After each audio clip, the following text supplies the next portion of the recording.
Hi guys, it's Mimi back with another video and a really quick public service announcement. I've made 3 masks. I am no sewer, so I made 3 masks, actually 4, but I gave one to my mom for what's currently going on. I have a friend who works in a senior living home, so they're running out of masks, and so I made her these to send up.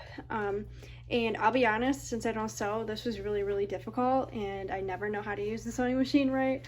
So this was hard for me, but once I made like the first 2, the second 2 were really easy. And don't mind my dog, that's what that noise is in the background. But the second 2 were really easy, and then my machine messed up on me again. So that's why it's so difficult. But like the actual sewing isn't that hard at all, and it's just like a big square pattern.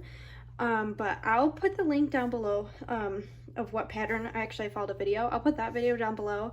But then also I'm going to link the Joann's website, because they're handing out free fabric pre-cut and the elastic pre-cut as well with the pattern that you can go and pick up. I'm not sure if every store is doing it or if it's only select stores.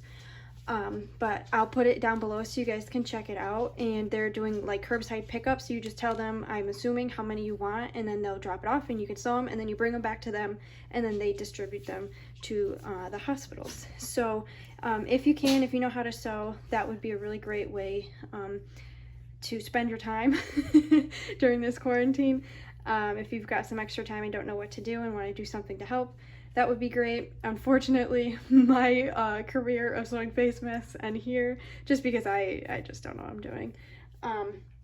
But what I am going to be doing is making cards, hopefully, if they allow me to drop them off, for the senior living facility that my Nana lives in. And if they do, I'll be sharing that video with you as well soon.